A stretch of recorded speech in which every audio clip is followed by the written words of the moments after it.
कभी कभी detailed ultrasound के समय हमें पता चलता है कि बच्चे के लंग्स ठीक से डेवलप नहीं हो रहे हैं। बच्चे के लंग्स में कुछ सिस्ट या सॉलिड मास दिखाई पड़ रहा है या कंजेनिटल पल्मोनरी एयरवे मालफॉर्मेशन, जिसको हम सीपैम कहते हैं, हो सकता है। ऐसे में हो सकता है कि हार्ट भी एक तरफ शिफ्ट मिले, एक तरफ खसका हुआ मिले। ऐसे में बच्चे के लंग्स ठीक से डेवलप नहीं होते हैं। यदि आपकी रिपोर्ट में भी ऐसा कुछ आया है तो आप इस वीडियो को ध्यान से सुनिए। कभी कभी बच्चा जब अंदर तैयार हो रहा है माँ के पेट में, तो बच्चे के लंग्स सही से डेवलप नहीं हो रहे। उसमें छोटे पानी के बुलबुले बहुत ही बारीक से या थोड़ी बड़ी साइज के, जिसको मैक्रोसिस्ट भी कहा जाता है, वो सिस्ट डेवलप हो रहे हैं। या फिर कोई सॉलिड मास दिखाई पड़ रहा है, जिसको हम सीपैम कहते हैं। यह वो लंग का या फेफड़े का टिश्यू होता है जो ठीक से काम नहीं करेगा। तो थोड़ी सी स्थिति को हमें ध्यान से देखना पड़ता है। यदि ये स्थिति ज्यादा होती है तो हार्ट भी एक तरफ शिफ्ट हो जाता है, क्योंकि छाती में सिर्फ लंग्स और हार्ट ही होता है। तो यदि लंग्स में कुछ भी प्रॉब्लम आ रहा है तो उससे हार्ट की जगह पर भी असर पड़ता है। ऐसे में हम एक बहुत ही डिटेल स्कैन करते हैं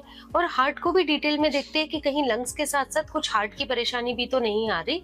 तो फीटल इकोकार्डियोग्राफी करते हैं। अक्सर यह परेशानी अकेले में ही देखने में मिलती है। अब यदि यह स्थिति आ जाती है तो हार्ट कभी कभी दब भी सकता है, या फिर फेफड़े जो डेवलप नहीं हो रहे हैं उससे बच्चे को आगे सांस लेने में दिक्कत तो आएगी ही। यदि ये प्रॉब्लम ज्यादा है तो बच्चे के शरीर में पानी भी भर सकता है, जिसे हम हाइड्रोप्स कहते हैं। तो ऐसी सब स्थितियों पे निगरानी रखना बहुत जरूरी हो जाता है। अब लंग्स का कितना टिश्यू या कितने लंग्स काम करने लायक हैं, इसको जानने के लिए एक रेशो कैलकुलेट किया जाता है, जिसको CVR कहा जाता है। उस रेशो के मुद्दे पर ही हम आगे चलते हैं और बच्चे की पूरी प्रेगनेंसी में मॉनिटरिंग करते रहते हैं। हाँ, यदि वो रेशो ज्यादा की तरफ होता है तो बच्चे के आसपास जो पानी भरने की स्थिति है, हाइड्रोप्स, उसके होने के चांसेस ज्यादा होते हैं। पर इसमें घबराने की बात नहीं है। बहुत बार जो माइक्रोसिस्टिक यानी छोटे सिस्ट वाली वैरायटी के जो सीपैम होते हैं वो स्टेबल रहते हैं, वो या फिर कभी कभी अपने आप कम भी हो सकते हैं। तो इसमें डरिए नहीं कि आपके बच्चे को सीपैम जैसी डायग्नोसिस दी गई। यदि आप एक फीटल मेडिसिन एक्सपर्ट के पास इस केस को दिखा रहे हैं तो वो बहुत ही बारीकी से इसको देखते रहेंगे और निगरानी करते रहेंगे और आपके बच्चे को एक टर्म तक अच्छे से लेकर जा सकते हैं। इस स्थिति में भी आपको एक सर्जन से मिलना होता है जो छोटे बेबीज की सर्जरी करते हैं, उनसे भी डिस्कशन किया जाता है। यदि ये स्टेबल रहता है या रिजॉल्व हो जाता है, यानी अपने आप ठीक हो जाता है, तो बहुत ही अच्छी बात है। पर जन्म के बाद इसको हम फॉलो अप में रखते हैं, यानी आपको डॉक्टर के पास बच्चे को दिखाते रहना होता है। ये बहुत बार क्रोमोसोमल इश्यूज के साथ नहीं होता, इसलिए नीडल टेस्ट की उतनी ज्यादा जरूरत नहीं पड़ती। पर एक फीटल मेडिसिन एक्सपर्ट ही आपको बता सकता है कि आपकी स्थिति में कितनी इसकी जरूरत है। बच्चे को बर्थ के बाद सांस की थोड़ी परेशानी हो सकती है या नहीं भी हो सकती। ये डिपेंड करता है कि आपका CV रेशियो कैसा है और बच्चे में वो लंग जो टिश्यू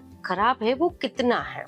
इसको मॉनिटरिंग में बर्थ के बाद भी रखा जाता है और कुछ केसेस में इसमें सर्जरी करने की जरूरत पड़ सकती है। इसीलिए आपको प्रेगनेंसी के दौरान ही एक सर्जन से मुलाकात करवाते हैं। पर इसमें घबराने की बात नहीं होती कि बच्चे को सीपैम कहा गया है। यदि ये सिस्ट बढ़ती जाती है तो बहुत बार प्रेगनेंसी के दौरान ही फीटल इंटरवेंशन, यानी बेबी जब पेट के अंदर है तभी उसके सिस्ट को निकालने का कुछ प्रबंध किया जा सकता है। इसीलिए आपको एक फीटल मेडिसिन डॉक्टर के पास जाना जरूरी होता है। तो इस तरह के डायग्नोसिस से आप परेशान न होएं, घबराएं न और एक डॉक्टर की निगरानी में जरूर रहें।